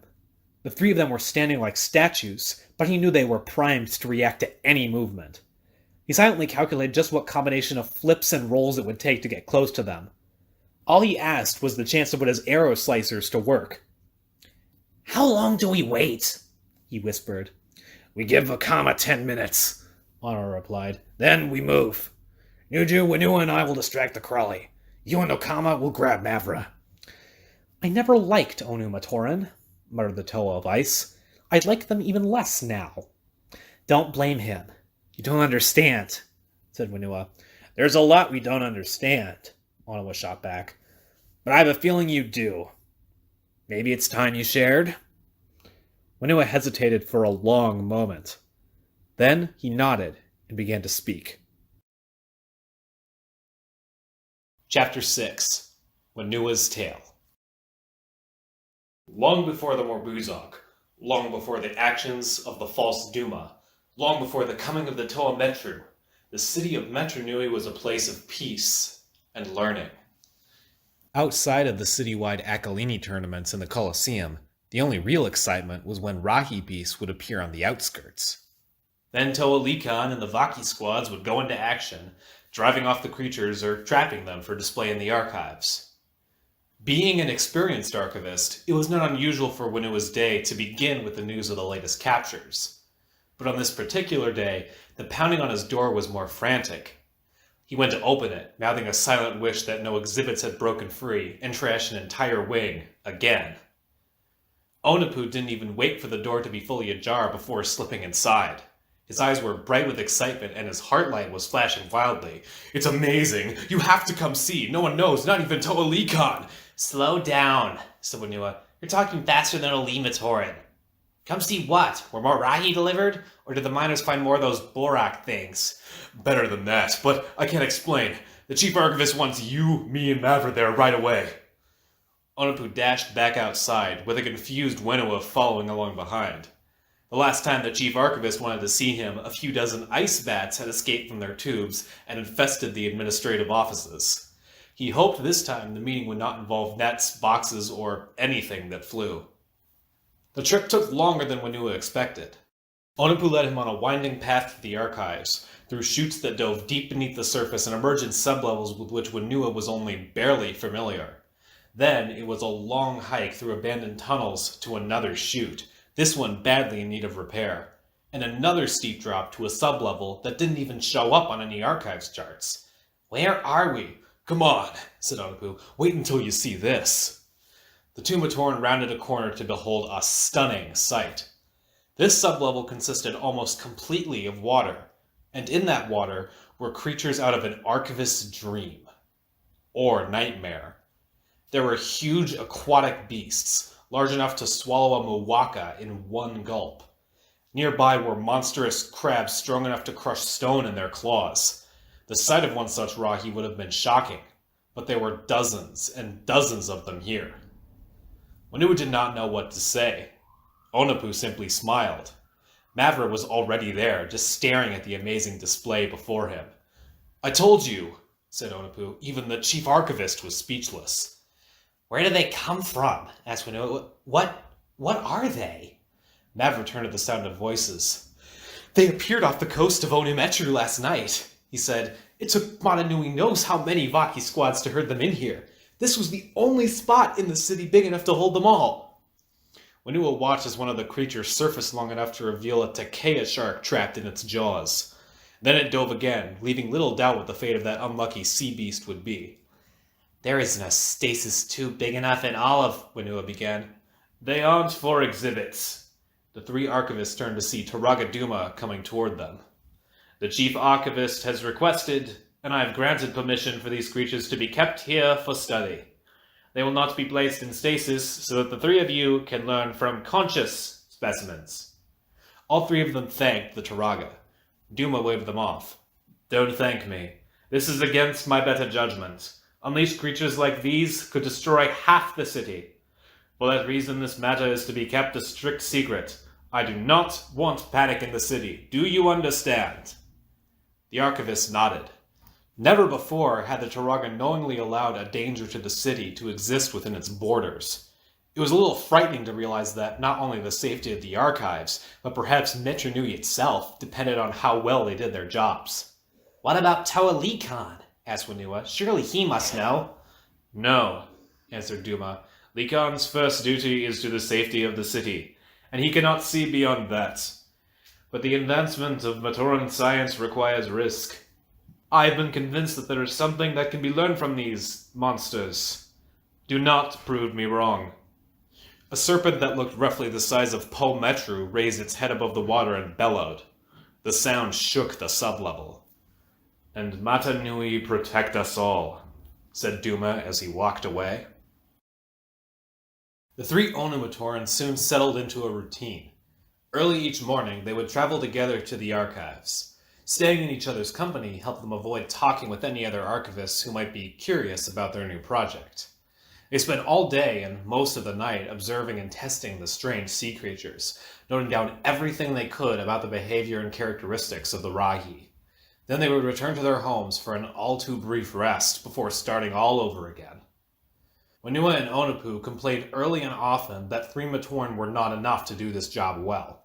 But Mavra insisted that secrecy was vital to the success of the project, and the chief archivist backed him up.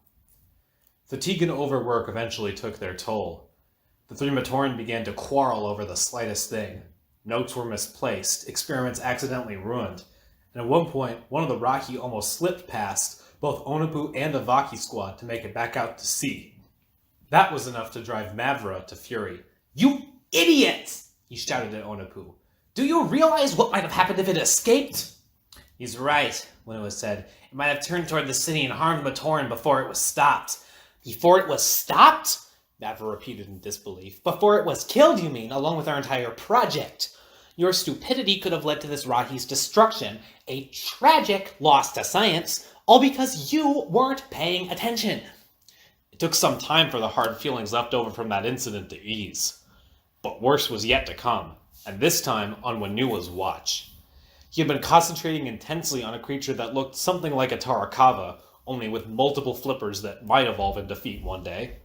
Though not big enough to be a physical threat to its neighbors, it was able to defend itself quite well with the help of twin ice beams from its eyes. The Rahi was so fascinating that Whinua never saw a far larger beast erupt out of the water. Other creatures immediately moved to challenge it, but the monstrous serpent shrugged them off as if they were raindrops. It was sick of captivity. Now was the time to escape or die trying. The monster leapt out of the water and crashed into the stone ceiling. The impact violently shook the archive, sending Whinua plunging into the makeshift holding tank.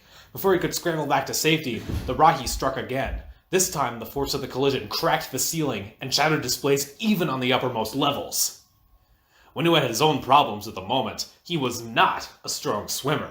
Worse, his neighbors in the water had noticed a newcomer in their midst, one with no claws or teeth to defend himself. This would be an easy meal, they decided, and began to circle the Matoran. The archivist desperately tried to remember anything he had ever learned about fending off sea Rahi attacks. In a panic, he realized it was a subject he had never discussed. Matoran didn't go for swims after all. Only Matoran were that insane. One squid-like Rahi reached out with its tentacle. Whinua frantically slapped it away, but he could already feel his arms and legs growing tired from treading water. He would run out of energy long before the Rahi ran out of interest. Then he would be just another archivist lost in the pursuit of knowledge. A shark moved in for the kill. Too tired to fight anymore, Whinua shut his eyes and waited for the end. But instead of a painful bite, he felt hands seize him and pull him up out of the water. A second later, he was back on solid ground, coughing and gasping for air. Mavra stood over him. What were you thinking diving in there? I decided I needed a bath, Whinua snapped. You think it was my choice to be Rahi bait? The earth tremors knocked me in.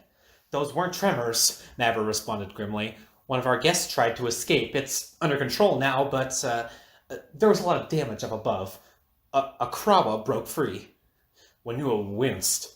The Krawa was an unusual Rahi who turned any force used against it into energy to grow. Hit it enough times and it would be bigger than the Colosseum. Getting it into the archives had taken multiple Vaki squads and resulted in 3 levels being trashed. If it was loose, how bad? He asked. 12 Vaki smashed, 3 levels suffered critical damage, 4 more being evacuated, at least a few hundred exhibits awake and on the loose. It's a disaster. You have a gift for understatement, Mavra. The words came from Taragaduma.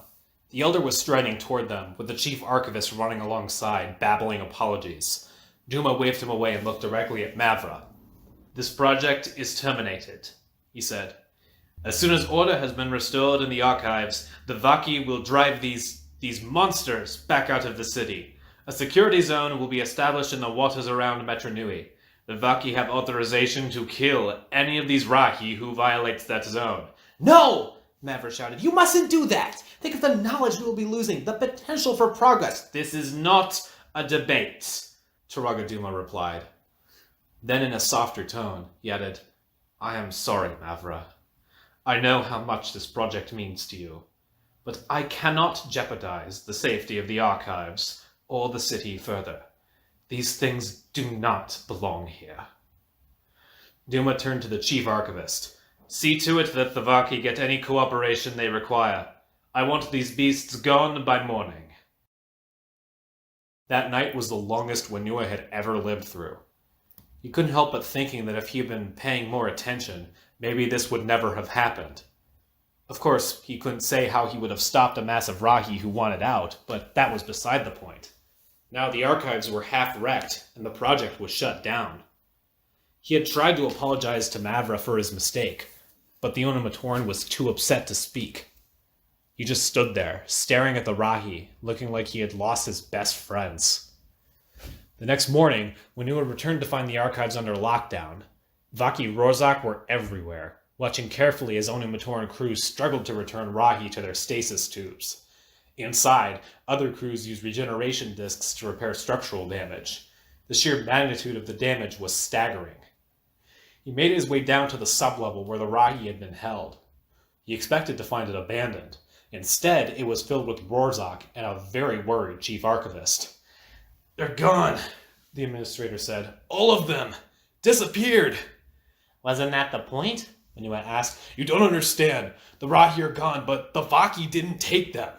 They escaped back to sea somehow. The Vaki are bringing Onopu and Mavra here now." A Rorzak squad appeared a moment later, shoving Onopu in front of them. A second squad was right on their heels, but empty-handed.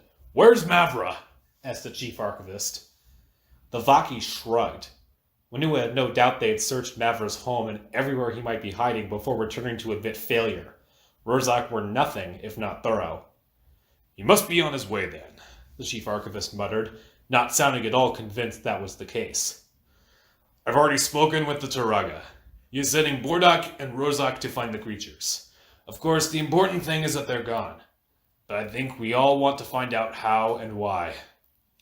Manua said nothing, but he had a horrible suspicion he already knew the answers to those questions. The mystery of the missing Rahi was never solved. The Chief Archivist's official report to the Turaga stated that the creatures must have contrived a mass escape. The Vaki on duty had done nothing to prevent it because their orders were to see to it that the Rahi left. It made no difference to them how that happened. The report further stated that, in trying to stop the escape, Mavra had been lost and was presumed dead. Although his sacrifice could not be publicly recognized without revealing the existence of the project, the sublevel would be renamed in his honor.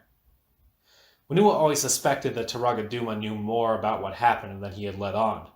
He called off the Vaki search for the Rahi after only a very short time, as if he knew they would not be found, nor would Mavra.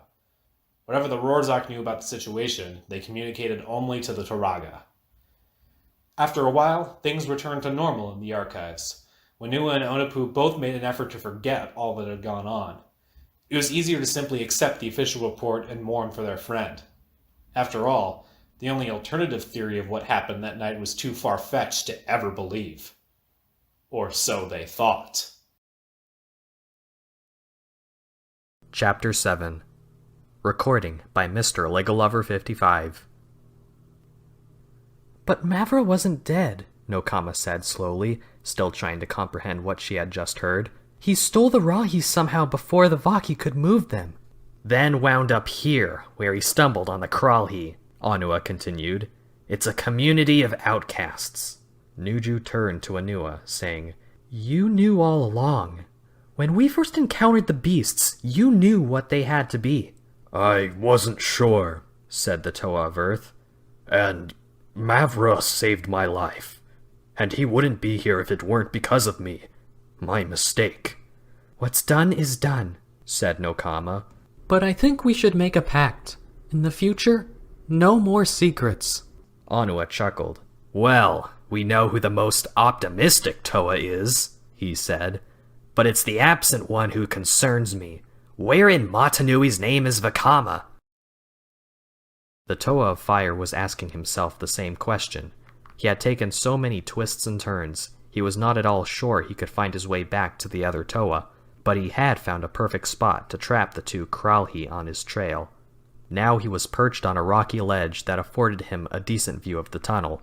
He would have to wait for both of them to approach before he could act, and then strike the rearmost machine first. The problem was, by then they would be able to sense him too. Vakama held his breath and did his best to remain motionless. The sound of the Kralhi's footfalls grew louder and louder. A moment later, both of them came into view, walking in a single file in the narrow tunnel. Vakama forced himself to wait for just the right instant. The lead Kralhi lifted its head, looking in his direction. Had it spotted him? There was no more time to delay. Vakama launched the freeze disc at the Kralhi in the rear at the same time as he hurled a blast of elemental fire at the lead machine. Ice and fire hit at the same time. The intense heat fused the components of the lead Kralhi, destroying its control centers. The Kanoka disc froze the other solid before it could react. The damaged Kralhi, its sensors blinded, stumbled backwards and smashed into its partner, shattering the second enforcer into a million icy fragments. Then it collapsed on the floor in a heap, sparks flying from its joints. Vakama dove from his hiding place and ran down the tunnel. Even at top speed, he barely made it clear before the Kralhi exploded. That should show Mavro what a Toa can do, he corrected himself. If he has any sense, he'll surrender right now. Next time, I might not be quite so gentle. Vakama ran on. Now free of pursuit, he no longer bothered to remain invisible. A few small cave Rahi eyed him as he passed by, but none of them posed any threat. He did not even notice them. His mind was fixed on one thought: find the transport. Metru Nui must have been smiling upon him, for as he rounded a bend, he spotted the battered hulk of the Lekon. It was beached in a small cove, resting lopsidedly on some rocks. The reason for that was frighteningly clear. Nokama had been right. One of the spheres was missing. Where is it? Vakama wondered, grief-stricken. Which Matoran has been lost? And how will we ever find him? A lone silver sphere rested at the bottom of the lake. Monstrous Rahi swam around and above it, yet none dared to approach too closely. It was a dead thing, true, but it did not seem like food. One hungry fish had already shattered its teeth trying to take a chunk out of the object. Inside the sphere, the Pomatoran named Akmu lay in unending sleep. His dreams were filled with Morbizak vines, four-legged monsters backed by hulking brutes, Vaki squads, and great discs. He had no idea where he was or why. His last memory was of sitting in the Colosseum and feeling a great weakness overcome him. Strangely enough, for a Matoran who had tried to betray the Toa Metru and the city, his final conscious thoughts had been, Where are the Toa? Why are they not here to save me? Safe in his sphere, Akmu slept on, awaiting a being of power that would awaken him someday. Wake up! Anua shouted. The sound shocked Whenua out of his own thoughts and back to the situation at hand.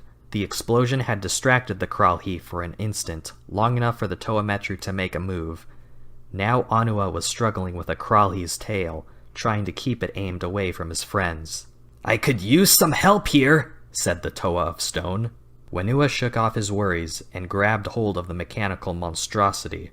The Kralhi was straining to turn itself so it could hook the Toa with its tools. Anua waited until he was sure Whenua had a good grip, then let go. Hold him steady, he said, and be ready to jump.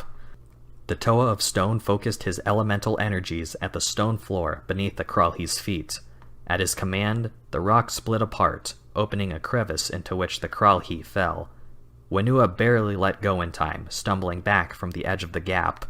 Now what? Asked the Toa of Earth. He will just climb out again. No, I don't think so, Anua replied. The sides of the crevice suddenly slammed shut. Then they slowly opened again to reveal a sparking, partially mangled machine. Then the front and back walls of the crevice did the same, compacting the Kralhi into a perfect square block of cables and machinery. There, said the Toa of Stone. As a mechanized guard, he makes a good brick. On the other side of the cave, Nuju was leaping and dodging to stay out of the way of Kralhi energy bubbles. He considered making a break for the tunnel, but thought better of it. The Kralhi would probably just let him go and turn its attention to Nokama and Matau. No, he would have to stand and fight. Even as his body twisted and turned to avoid the energy-sapping spheres, Nuju's mind erased. The bubbles were incredibly powerful, generated from energy within the Kralhi. That opened some intriguing possibilities, provided he could keep the Kralhi focused on what was happening now, and not what was about to happen. They laugh at you in Toa Metru, you know, he said. They call you Nuparu's Folly. The Kralhi moved in closer, launching energy bubbles at a rapid pace. We needed law enforcers, Nuju continued, ducking and dodging. Instead, we got dusty, clanking energy vampires. They should have just sent all of you to the Moto Hub and turned you all into Usul carts. There was no way to know if the Kralhi understood the words, but it certainly caught the tone. In the old days, Matoran who spoke this way to a Kralhi would have been sapped of strength almost to the point of non-existence. Order had to be maintained. Insolence had to be punished. Or perhaps some furniture, the Toa of Ice taunted. We could have broken you down for tables and chairs. Think of the market there would have been for genuine Kralhi footstools and ornament shelves. The Kralhi's tail adjusted and locked onto Nuju. The end of it began to crackle as another energy bubble formed. Nuju turned and tried to run as if he were afraid, but, in fact, he was headed for a solid wall. Timing his moves to the split second, the Toa of Ice ran 3/4 of the way up the wall and turned the move into a backward flip. In midair, he launched ice blasts from both his crystal spikes. His power met the Kralhi energies at their peak. A double thick coating of solid ice encased the end of the machine's tail, just as the energy bubble was about to launch. Now cut off from release, the massive energies of the Kralhi had nowhere to go, but back upon itself. Nuju hit the floor hard as the Kralhi began to shudder. The Toa used his powers to form a sphere of hard ice around himself. He finished it barely in time, as the feedback sparked a violent explosion that sent Kralhi parts flying everywhere. Nuju's sphere was blown backward and shattered against the stone wall. The Toa of Ice lay stunned for a moment amidst shards of his protective sphere and white-hot Kralhi fragments. Then he slowly dragged himself to his feet and looked at the smoking ruin that a moment before had been a powerful robotic guardian. "That's the problem with machines," he muttered. "They never think about the future." Matau and Nokama had gotten the easy job. A simple wall of wind was enough to keep Mavra's Rahi pet at bay, while Nokama firmly but gently pinned Mavra against the wall. She had no wish to harm the Matoran, just talk some sense into him. "We are not your enemies," she said, urgency in her voice. "Call off the Kralhi and talk with us. I know what happened, Mavra, and why you left Metru Nui, but you don't have to stay here. You can come with us." The Matoran struggled to break free. "Go with you where?" he said. "If you are telling the truth and Metru Nui is lost, there is nowhere to go. There is nothing beyond the river but death." Nokama started to speak, then paused. For all she knew, Mavra was right. They had only Vakama's vision to tell them that the way to safety was through the Great Barrier. What if he had been wrong? What if there was no haven for the Matoran? Mavra glanced over Nokama's right shoulder. She turned in time to see a Kralhi's forearm swinging at her. Too late to dodge, she rode with the blow as it flung her across the cave. Mavra rushed to the water's edge. "My friends, hear me!" he shouted to the creatures in the lake. "The time has come to fight for your freedom!" Nokama shook her head, not quite believing what she was seeing. The waters were churning as a horde of giant sea Rahi turned and began heading toward the cave. The other Toa saw it too, and were no less stunned. "Those Rahi aren't listening to him, are they?" asked Anua. "Of course not," Nuju replied. "No one can command Rahi. Brothers, a little quick help?" They turned to see Matau trapped between two Kralhi. The Toa of Air had summoned a windstorm, but the Kralhi were too heavy to be moved. "Which one do you want, right or left?" asked Anua. "It makes no difference," said Nuju. "You choose." One of the Kralhi stopped, as if listening to something. The next instant, a jet of flame erupted from its back, traveling rapidly down the length of its body. Before anyone could be quite sure what was happening, the two smoking halves of the machine collapsed. Vakama returned to visibility then, lying on his back on the stone floor by Matau's feet. Using the mask of concealment to hide his movements, he had slid underneath the Kralhi and put his power of fire to good use. Matau glanced down and grinned. "Then it's official, Toa brother," he said. "You do more lying down than Anua does all day." A second Kralhi emerged from the shadows to join the lone surviving machine, but the Toa had no spare moments to worry about them. Mavra's army of sea creatures had reached the shore, far faster than anyone had expected. The tentacles of a jellyfish-like creature erupted from the water, wrapped around Nokama's legs, and began pulling her into the lake. Nuju reacted instantly, racing to use his ice powers against the creature, but before he could raise his crystal spikes, he was slammed by the powerful tail of a Rahi and flung across the cave. Then it was Anua's turn, reaching out with his mask of mind control to seize control of the creature. Surprisingly, the Rahi fought back.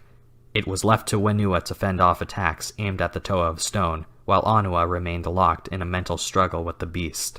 Eventually, the Toa's will won out, as the Rahi released Nokama and dove beneath the water. Anua helped her to her feet. "Are you all right?"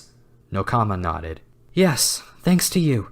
Another moment and I would have had to use my blades, and I don't like hurting living creatures. Well, you don't want to know what that thing thinks about, the Toa of Stone said with a shudder. You would never go fishing again. Nokama looked around at the chaos breaking loose around her. Vakama and Matau were fighting off both the Kralhi and a half-dozen flying Rahi rays. Nuju was still waiting for the world to stop spinning. Whenua had his hands full with an undersea insectoid that was larger than him and twice as strong, and all the while there was Mavra urging the creatures on. "Help Whenua, and get Nuju back on his feet! We need him!" Anua said. "I am going to end this, once and for all!" Despite himself, Mavra was filled with joy. His friends had come when he called, just like he knew they would. Oh, they hadn't beaten these Toa yet, but they would. Then everything would be right again. "Matoran!" Mavra turned. The one called Anua was approaching, and he looked angry. The Matoran looked around, but there was nowhere to run. Instead, he stood his ground, refusing to show fear to some rock basher from Toa Metru. "This ends now," said the Toa. "Call off your oversized aquarium before I show you what stone power can really do." The Matoran laughed. "And if you trap me or knock me unconscious, what happens to your friends? Who will keep my Rahi from running wild?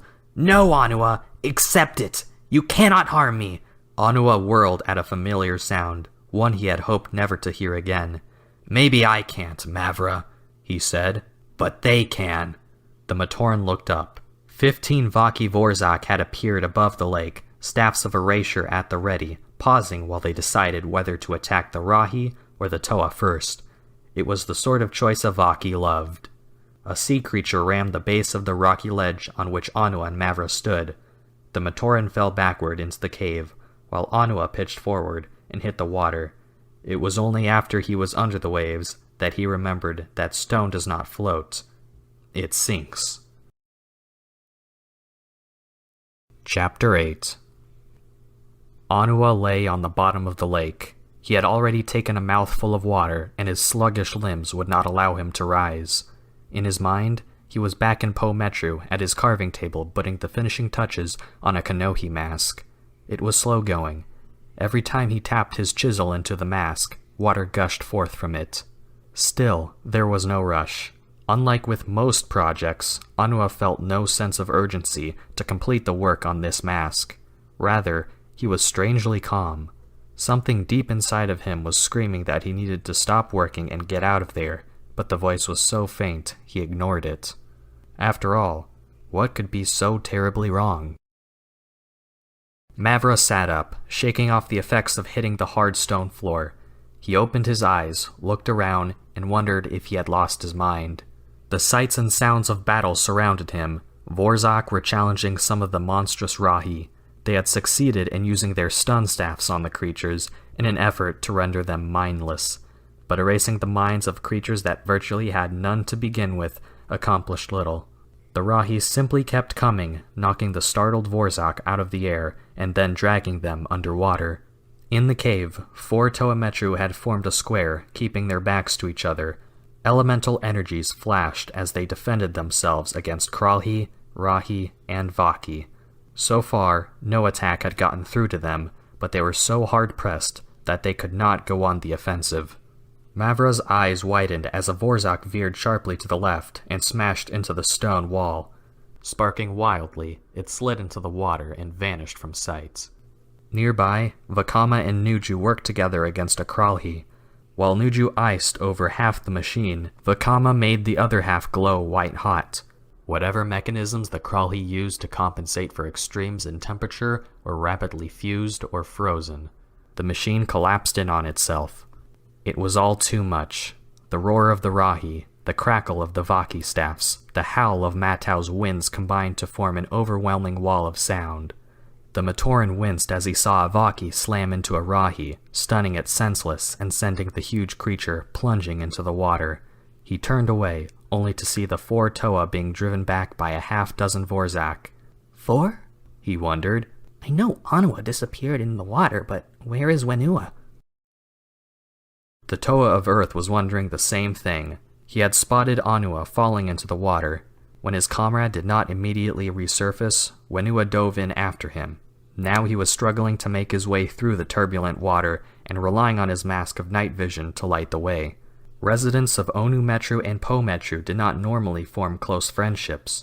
Onu Matoran were focused on the past, while Po Matoran worried only about what work was due to be completed that day and how quickly they could get an Akalini game going. But there was a connection between the two Metru, whether their populations wanted to admit it or not. Both were bound to the ground, one mining the solid protodermis and the other turning it into the building blocks of the city. Earth and stone were brothers, and Whenua knew it, so he never thought twice about risking his own life to save Anua. The beam from his Kanohi mask played across a strange shape on the bottom. It was Anua, lying still, his heart light dim and barely flickering. A school of Takia sharks was circling above the Toa of stone, trying to determine if their prey was as defenseless as he seemed. Whenua revved his earth shock drills and shot forward. The shark scattered before him, confused by the vibrations in the water caused by his Toa tools. He knew he had only a few moments before they zeroed in again. A large ray tried to cut him off, but Whenua brushed it aside with a strength born of desperation. He grabbed Anua and pushed himself off the bottom, fighting to make the surface. The sharks turned and followed. Whenua could see the ledge so far above. With the precision of the archivist he used to be, he calculated that he was never going to make it in time. The Toa of Earth kicked hard. If he was going to fail, he was going to fail giving it his best. In the back of his mind, he waited to feel the jaws of the sharks closing in on his legs. There was a stirring in the water. Whenua glanced to his left to see a huge Terrakava approaching, its powerful forearms already striking out. The creature was obviously heading for the two Toa, but the sharks were not willing to give up their hunt. They turned as one and began snapping at the large Rahi. Hope flared anew in Whenua. He forced himself to swim the last few strokes and grabbed the ledge. With the last of his strength, he heaved Anua out of the water and onto solid ground. He was about to follow when a blow from the Terrakava struck him from behind. By sheer will, Whenua held on, dragging himself painfully back into the cave before collapsing. Anua coughed, spitting out water. He felt like he had been run over by a Kikanalo herd. Weak as he was, though, he found the energy to crawl to Anua's side. The Toa of Earth was hurting, but still alive. Anua glanced up to see Mavra watching them. "This is your friend," the Toa of Stone said, exhausted. "He might have been killed. Doesn't that mean anything to you?" The Terrakava broke the surface, a shark clinging to one of its arms. Despite its advantages in size and strength, it was obvious that the large Rahi would not survive. "Or are you no better than them?" Anua said, gesturing toward the lake. "Don't," Mavra answered. "They are my friends, my companions." Two flying fish closed in on a Vorzak. It moved out of the way at the last instant, and the two Rahi began tearing at each other. "I see," said Anua, contempt in his voice. "I see how you treat your friends. You put them in danger. You let them be hurt. I think I'd rather have you for an enemy." A Vaki spiraled earthward, taking two Rahi with it. Vakama's flames drove a serpentine creature back under the water. "Look around you," Anua continued. "The Rahi you're supposed to be protecting are being wounded, even killed. None of this had to happen. You can stop it." A Rahi with a head shaped like an axe blade smashed its way up through the cave floor, bowling over the four Toa. A giant crab, dazed by a Vaki stun blast, slipped off its ledge and fell into the water. A school of sharks made short work of it. "But why bother?" said Anua. "I mean, it was never about them anyway, right? It was about you.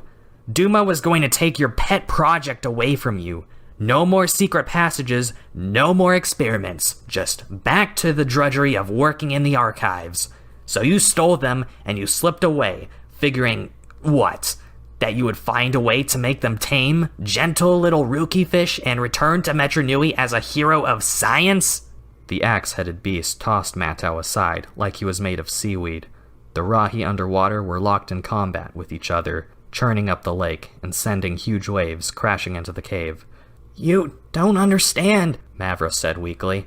"I understand that my friends, beings who have risked their lives to save Matoran like you, are in danger," Anua snapped. I understand that your friends have caught the scent of battle and are destroying each other. And I understand that this cave is going to be the last place any of us ever see in this lifetime. Above their heads, the remaining Vaki were massing for another charge. The axe-headed marine creature had crushed the last Kralhi into a jumbled mess of machine parts. Mavra shook his head. No, this isn't what I wanted. This isn't how it's supposed to be. He ran for the ledge, yelling, Stop it! Stop! Whenua, still shaken, tried to grab him and missed. Mavra, don't! But the Matoran was already at the edge of the water, waving his arms in vain. Stop fighting! Please, stop it! Even if any of the combatants had been in the mood to listen, his words were drowned out by the sounds of battle and the roar of the waves. Whenua got to his feet and staggered toward the Matoran. He had made it only 2 steps when the largest wave yet smashed into the ledge where Mavra stood. One moment, the Matoran was there. The next, he was swept out into the violent waters.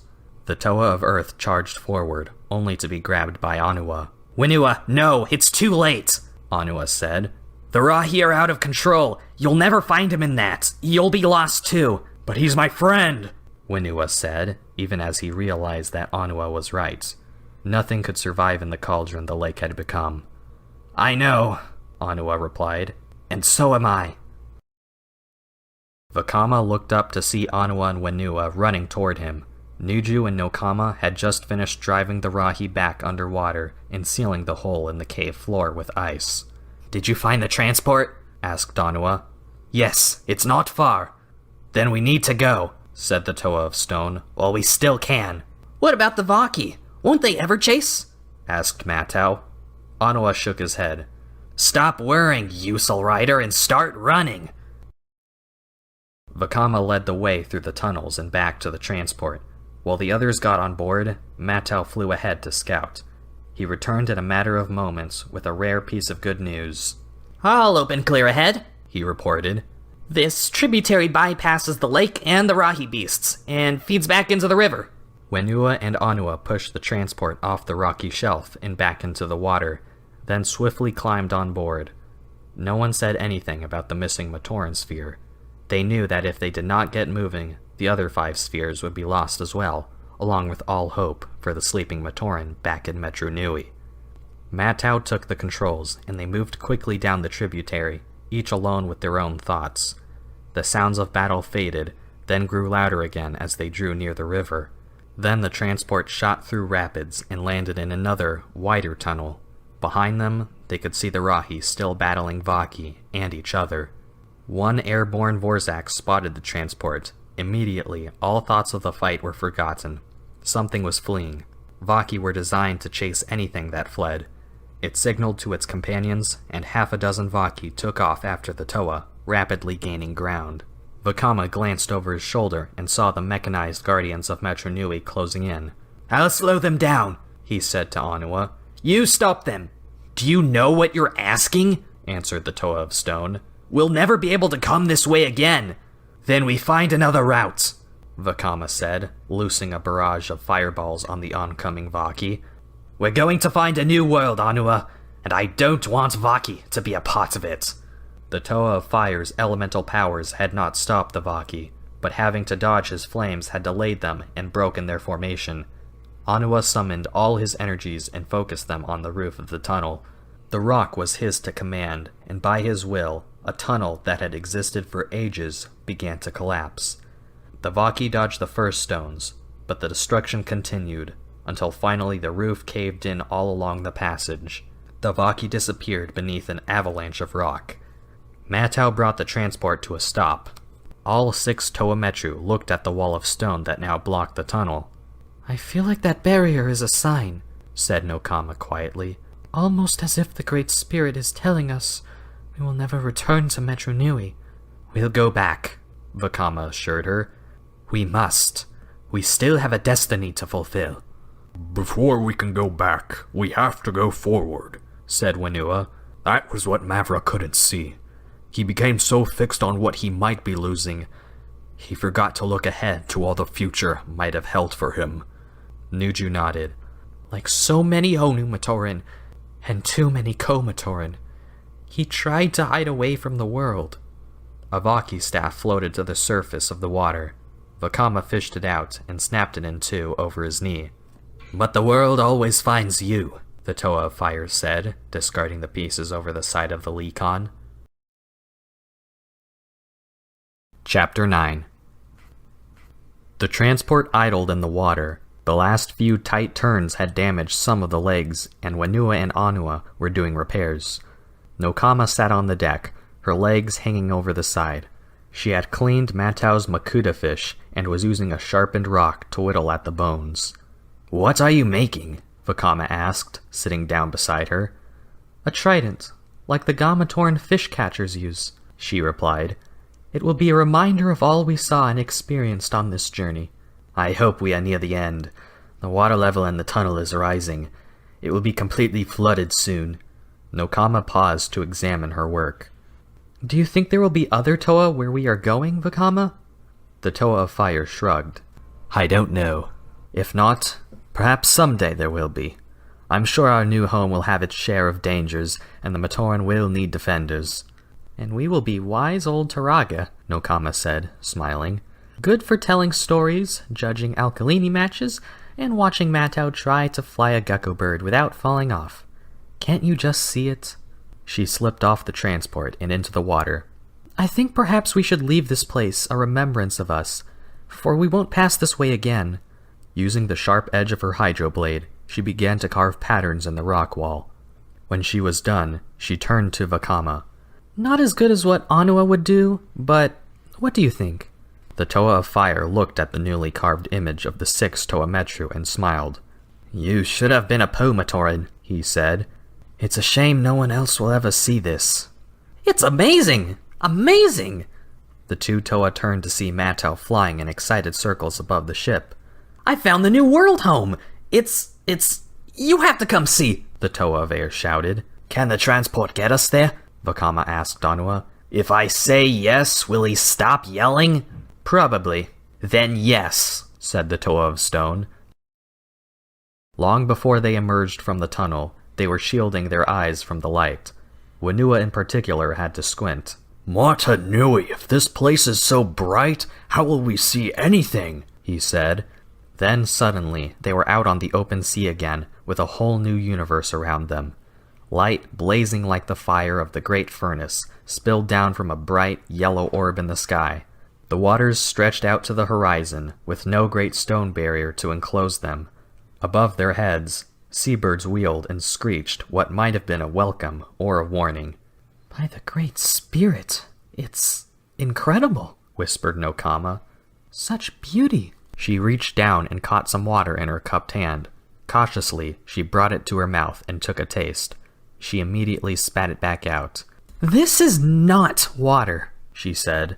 "Not like what we knew on Metru Nui." "You had best get used to surprises, Nokama," said Nuju. "I think this world is filled with them." Matau turned the transport, and for the first time, they saw the vast island that would be their new home.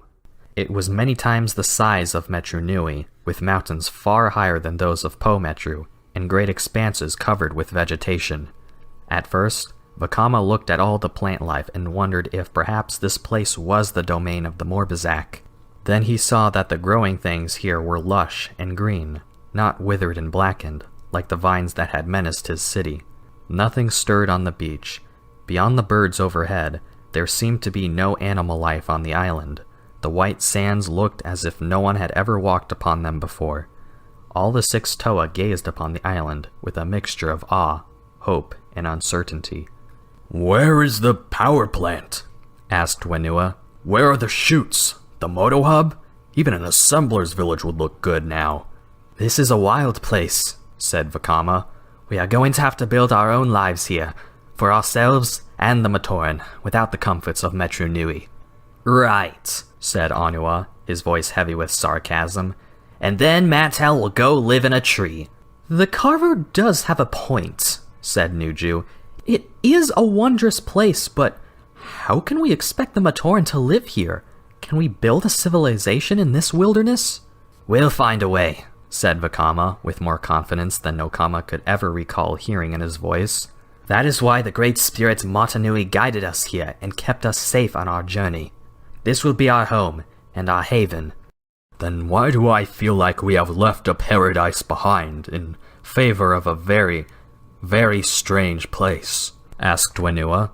Then his attention was drawn to the seabirds, which looked like nothing he had ever seen before. What do you think those are? We never had anything like that in the archives. How do they glide on the air like that? Well, Whenua is ready for our new land, I see, said Nokama. I think the time has come, brothers. Matau piloted the transport to shore. Nokama could not stop looking all around her, thinking what a wonderful spot this would make for a Matoran village. Someday, she thought, hopefully. Someday I will bring them all here. Then, one by one, the Toa Metru stepped out onto the sands of the island that would be their home for many, many years to come. Epilogue. Recording by Trajan Ehm. And so we found the island of Metru Nui, though it was not so called then, Turaga Nokama finished. The Great Spirit had watched over us, and helped us to find a place where the Matoran could live in peace once more. Then the carving I found in the underwater tunnel during my search for the Kanohi Nuva masks, the one of the 6 mysterious Toa? Gali Nuva began. That was the carving I made, long ago, said Nokama. I led you there because I wanted you to find it, Gali. I wanted you to see that you are not alone. You are part of a great tradition. There were heroes before you came, Toa of Water, and others will rise after your destiny is fulfilled.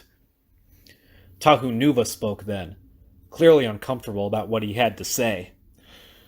I thank you for sharing your tale, Turaga, but my questions are still unanswered. You arrived on Metru Nui with only 5 Matoran, leaving so many behind in the depths of the city. How then did so many come to live here? Did they awaken and escape the city? Turaga Nuju clicked and whistled angrily at the Toa of Fire. Matura looked at Turaga Nokama. Do I have to translate that? He asked. I mean, he's a Toa, and when he gets angry, things burn. I am guessing Toa Tahu understands the spirit, if not the meaning, of Nuju's comments, Nokama replied. I suppose all this is our own fault. First for keeping secrets from you, then for believing we could share some of our past, while keeping other doors shut to you. She turned to Nuju. We should have remembered, my friend, that Toa cannot stand a closed door. Then there is more to the tale, said Tahu Nuva. Why won't you reveal it? Because it is not her tale to tell. All present turned to see Turaga Vakama approaching. His expression was grim.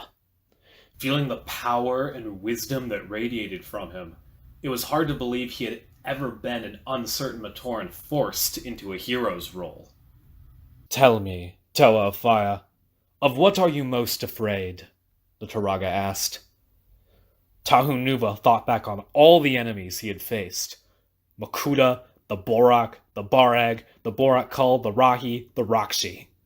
He remembered all the battles lost and won, all the mysteries solved, all the dangers he had faced and overcome. But no easy answer to Vakama's question came to mind.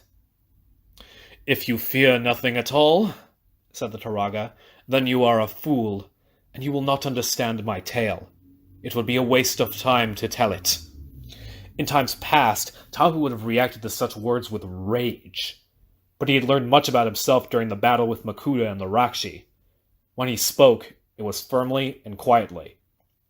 Ignorance, Turaga. Explain.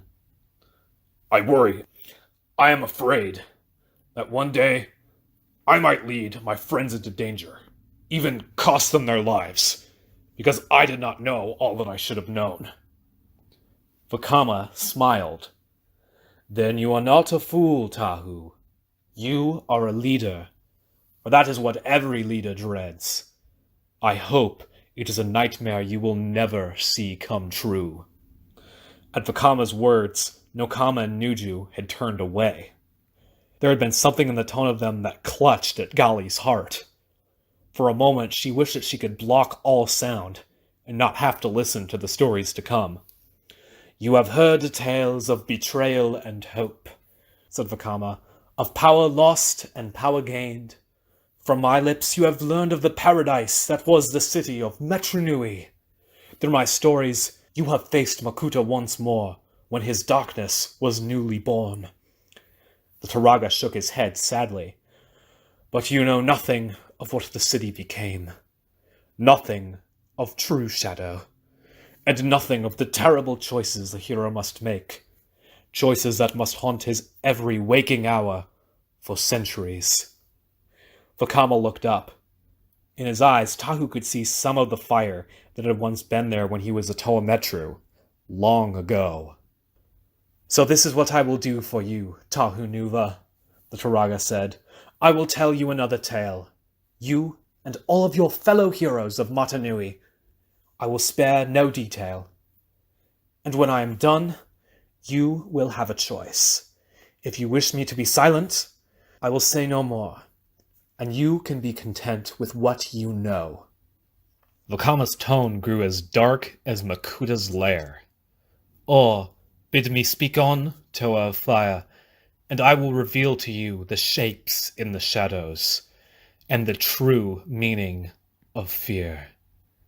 The Turaga turned and walked away, leaving Tahu, Gali, and Kopaka to ponder the meaning of his words. End of the book, Voyage of Fear.